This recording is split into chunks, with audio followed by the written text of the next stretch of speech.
Yes, I can. Perfect. You need camera as well? Then I turn myself on. There I Uh, am.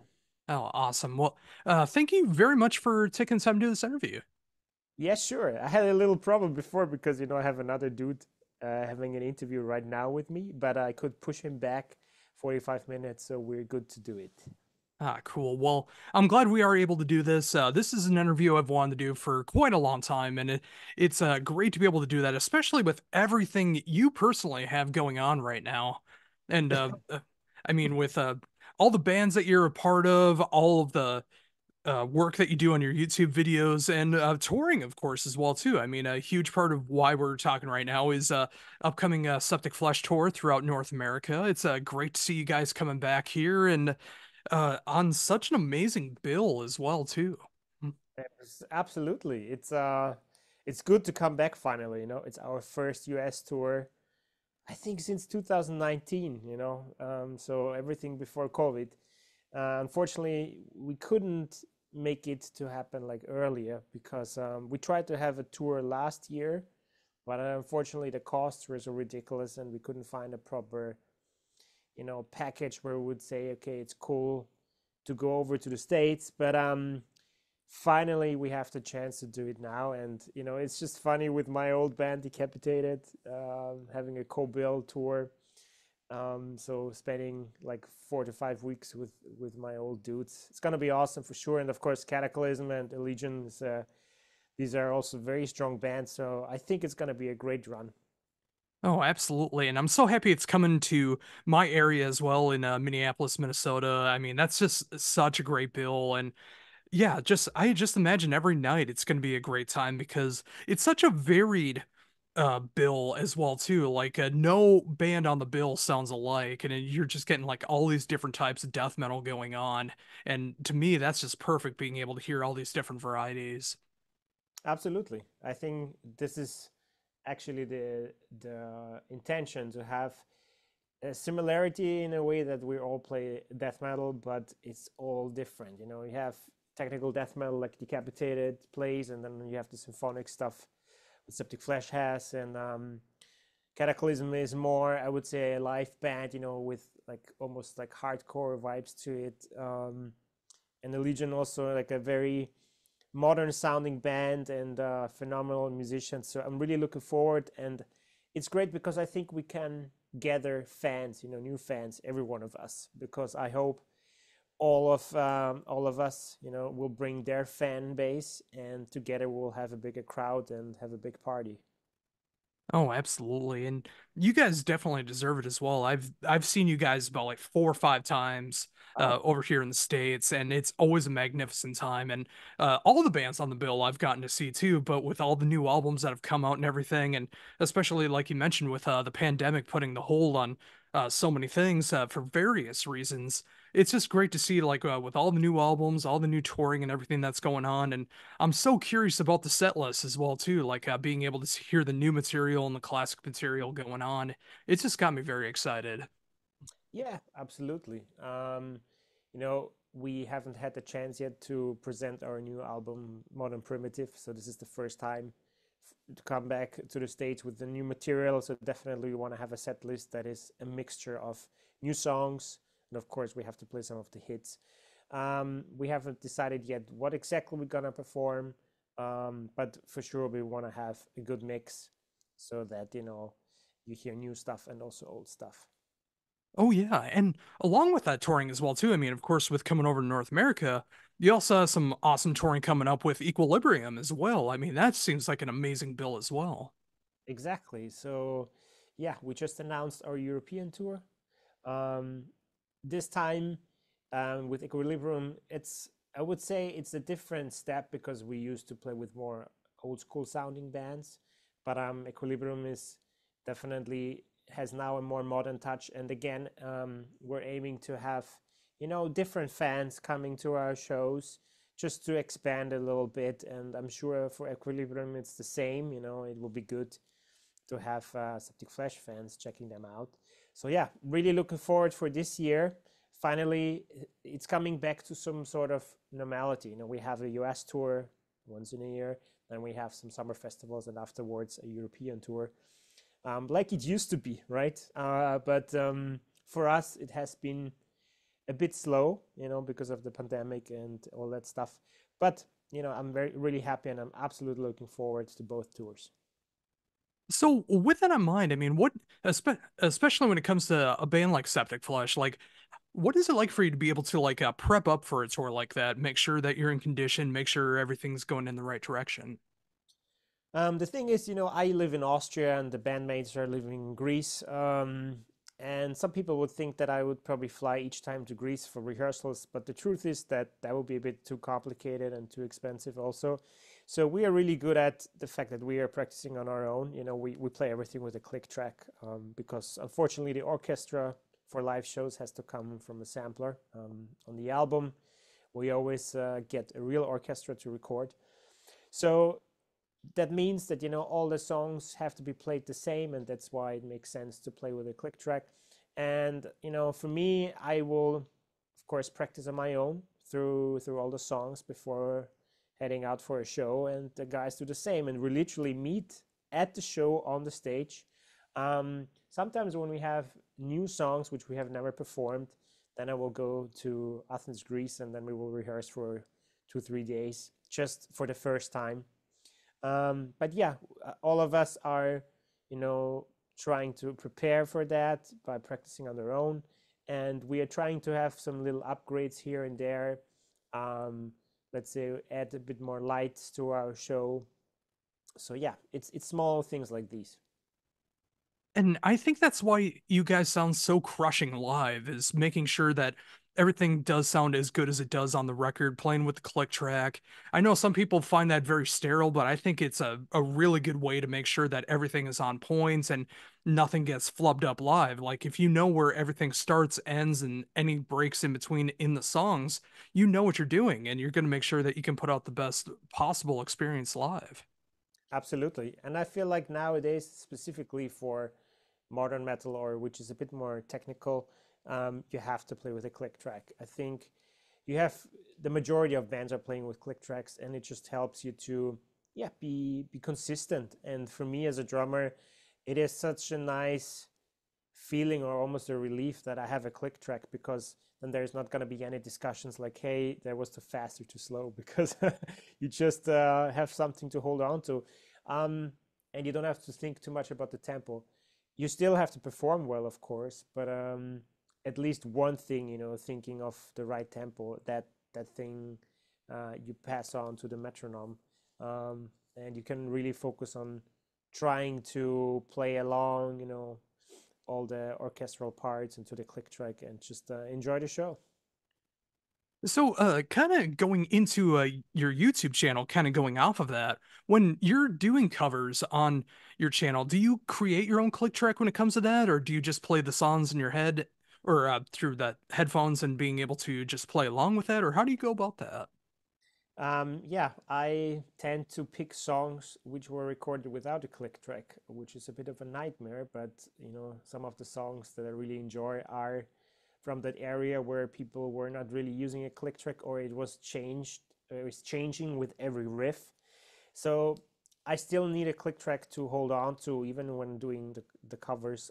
So that's why I will sit down, and the first thing I'm gonna do is just trying to figure out the tempo. And if in some case there was no click track, I will immediately figure that out, and I will just still, from literally riff to riff, or even bar to bar, I will change the tempo like 1 or 2 beats up and down. It's a very tedious process, to be honest. It will take quite some time, but still, it's like I spend more time with the song that way, and it helps me to just hold on to something, because you have to imagine I play over the original song. I hear all the drums, the guitars, and then I hear my drums on top, and it's getting very messy. And the click track will help you just stay on there. So I do it in such a way that there's always a click track. And thinking about that as well too, I mean, of course, uh, being drummers, like everyone loves to have their own personal kind of setups and everything. Like, what is that like for you when you're doing covers when someone has like a very different kind of drum setup than what you're used to? Yeah, that's very challenging. Every drummer has their preferred tempo zone and style of playing. And the hardest part for me is actually to switch around between the different subgenres. Of course, I'm a metal drummer, but there are so many different styles of metal, and you have drummers which are focused on like the gent polyrhythmic stuff, Meshuggah, Then you have black metal drummers, you have death metal drummers, you have some that are more groovy, and they don't really get out of their comfort zone, let's say. And I try to mix it up a little bit, and sometimes I also feel like my limitations, like, okay, I need to practice more and that stuff. Um, so yeah, some songs feel more comfortable, other songs I have a hard time, and I just need more time to practice the song. But honestly, I don't have a stress with that YouTube thing. I do it just for fun. So if I don't feel ready to record the cover, and if a song needs like 2 3 months or even longer, then I will just wait until my body feels like it's able to do it. So yeah, definitely it's not so easy as some people think, switching between all these kind of different styles. It always needs, for me personally, some time to adjust to that. And it's very inspiring to someone like myself. I mean, the fact that you've worked with so many bands that I love, from Septicflesh to Hard Carry for the Sky for Devin Townsend in the live setting, and of course, all the guest work that you do as well, like being able to do all of these different genres, different styles. It's just miraculous all the work that you're able to pull off, and it's no easy feat, like you mentioned. But the fact that you are able to accomplish all these goals and make these things happen. It's just so cool to see. Thank you very much. I really appreciate it. Yeah, for me, I try to always sit in the middle of the metal genre.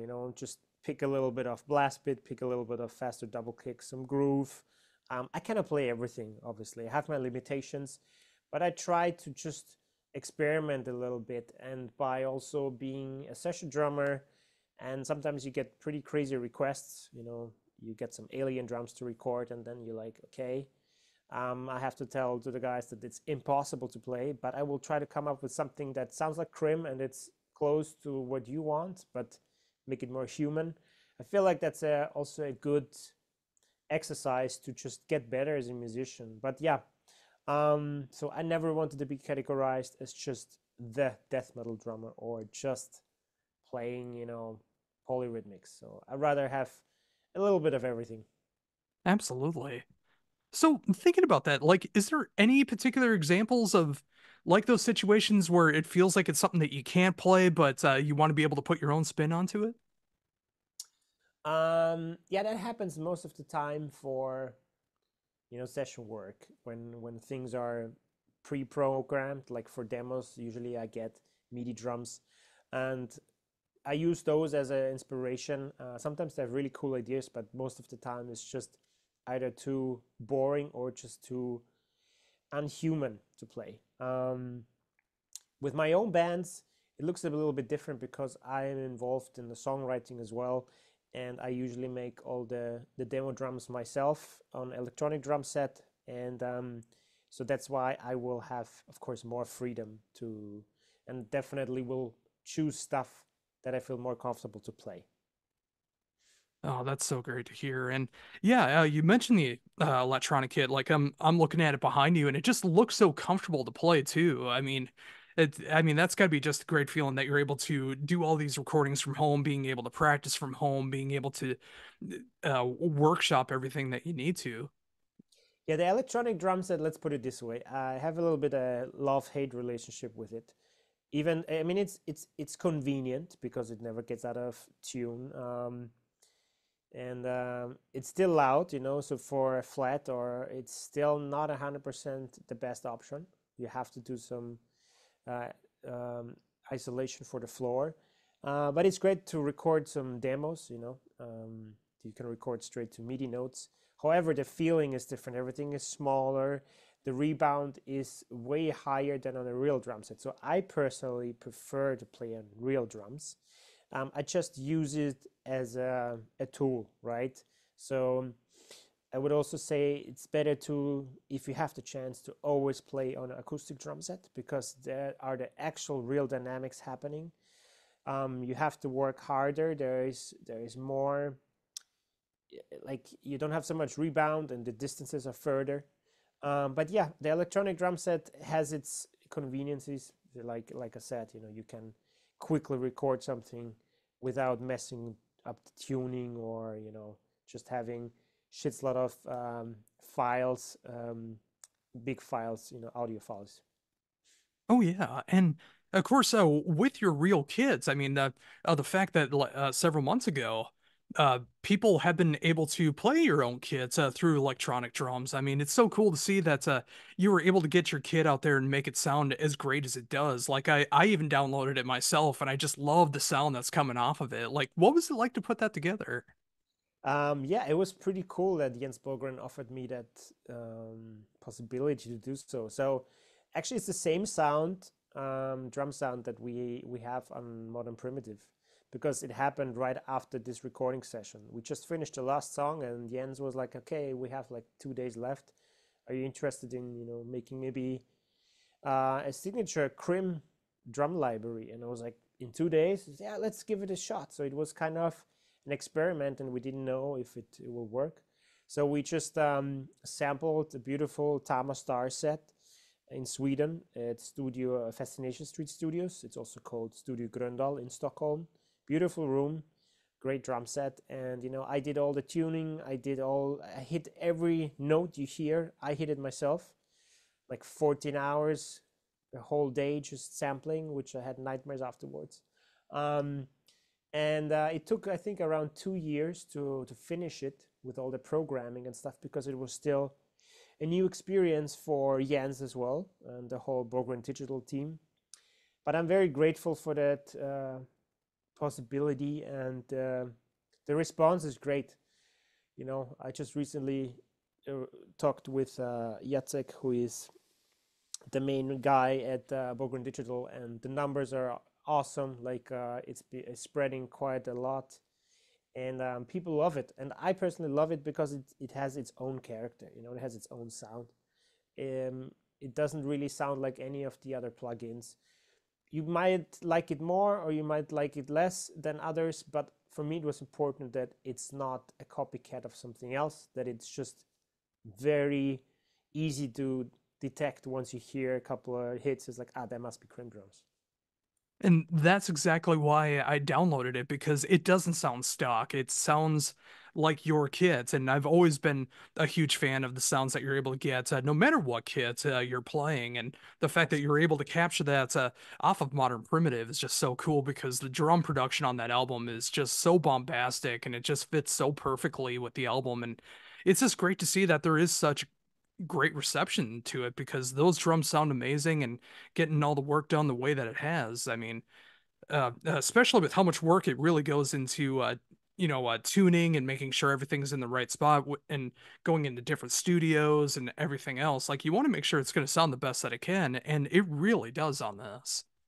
That's awesome to hear. Yeah, I feel like it's we probably could have added more cymbals, more drums, more snares, but on the other hand, it doesn't make sense if you want to do like a signature pack. Rather, just have everything in there what's necessary, but don't go overboard, to just keep its specific character.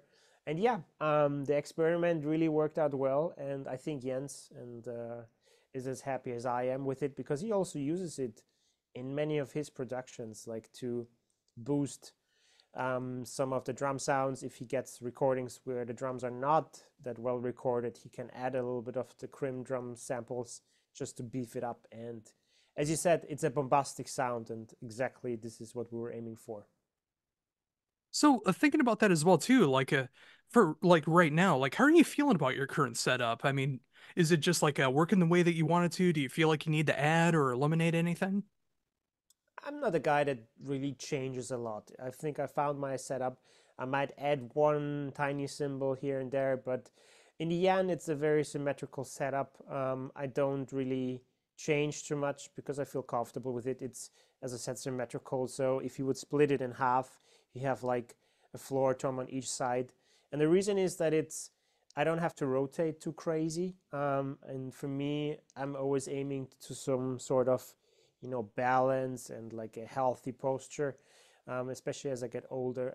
That's why I ergonomically set up the drum set in such a way that I feel like I'm in the center and I have everything around me. Um, and I don't really change my drum set. Doesn't matter if I have a session recording that it's maybe not the typical stuff that I play. I just keep it as it is. Oh, that totally makes sense. And I absolutely understand when it comes to the floor toms because I avoided playing two floor toms for such a long time because of that stretch that you have to do on the one side at either side that you do it. But when you have one on each side and you're able to just hit it like that, it feels so much better and you're able to hit the rest of the kit faster too when you don't have to switch your body over to get back to normal. Absolutely. I mean, you might end up if you really go like from the small tom to the bigger toms, and you might have to do some weird crossing over thing. But I usually don't do that. So my second floor tom is just there for some extra bombastic floor tom hits.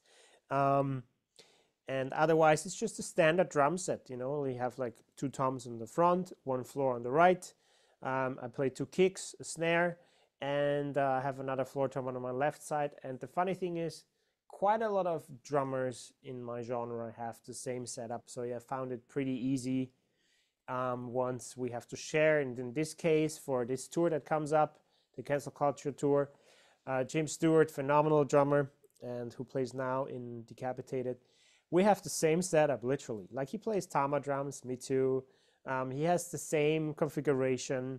He plays Mindel cymbals, he plays Remo drum heads. So we are going to play on the same drum set, and it's going to be such an easy thing to just swap out pedals and basically play. Oh, and that's going to be so much easier when everything's set up and Oh, the yeah. stage crew and everything. I mean, they got to be excited the fact that they don't have to switch things up that much every night.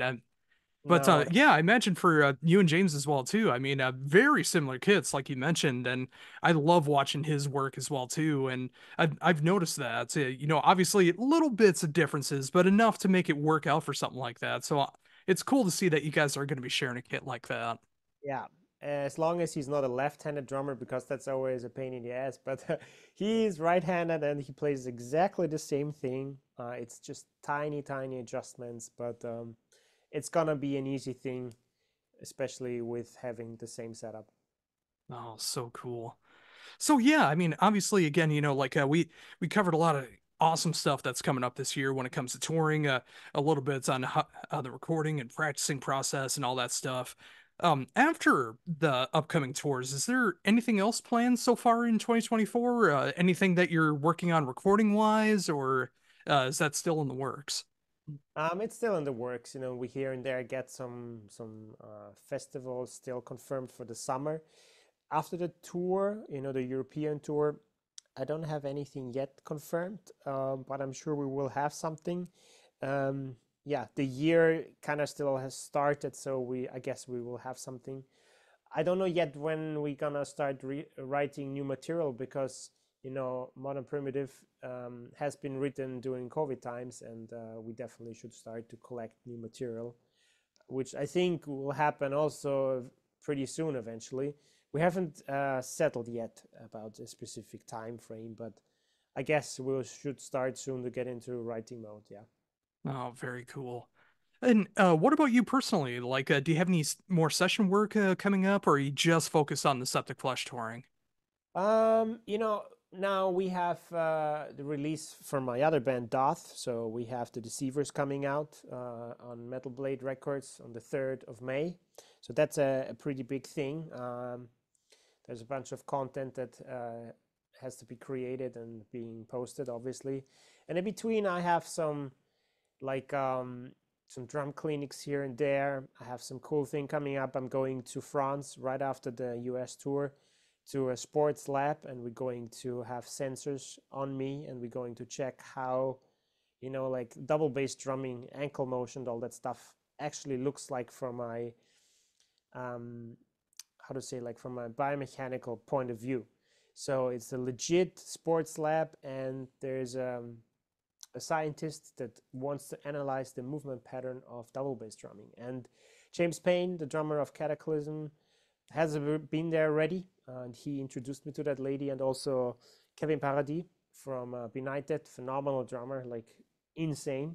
He has also been there, and it's just great to be part of that study because I feel like we are like athletes, but unfortunately, we don't have any trainers or any physiotherapists or any of that support crew. So we are just on our own and trying to figure out certain things. And I'm just really fascinated in movement, and I'm also really into sports. So metal drumming being very physical, and then finally having a legit scientist making studies about double bass drumming and movement patterns, I think it's awesome. So yeah, really looking forward to that. Yeah, that sounds incredible, and I'm definitely going to be looking forward to seeing all the results that come from that and any material that comes from that. That just sounds so incredibly cool, and I'm glad you get to be a part of that. Yeah, me too. Yeah, and otherwise, with session jobs, they just appear out of nowhere, and I always do them whenever I have some free time. And in between, I give some drum lessons, or I will work on some other covers. But let's say it like this: I never get bored. There's always so much stuff to do. Oh, absolutely. I mean, drummers are always in demand, and when it's someone of your caliber and the schedule that you're able to do, I mean, people are very lucky to be able to hire you on to be able to get some incredible drum work on there, and of course, your main stuff as well too. Like, I'm so excited to hear that new Doth album coming out in May. Uh, the cover that you or the video that you put up a few days ago on your channel, it just got me so excited for the rest of the album. So I can't wait to see what's going on there, but. Yeah, I think we covered so much here, and I just want to thank you again so much for taking the time to be able to talk to me about everything in your world right now. Of course, people need to check out the upcoming touring through Europe and North America with Septicflesh. Uh, of course, your YouTube channel, which you put out quality work all the time whenever that comes up, and of course, anytime that your name gets brought up for session work and that upcoming work in France, I mean, that's just going to be so cool to see. And I just want to thank you again, like through a very busy schedule. I very much appreciate the fact that you've taken the time to be able to talk to me about all of it. No, it's a pleasure to share some stuff with you. Yeah, cool interview, and you guys should definitely check out our touring schedule that's coming up, and yeah, my YouTube channel. There's always some new stuff coming up. So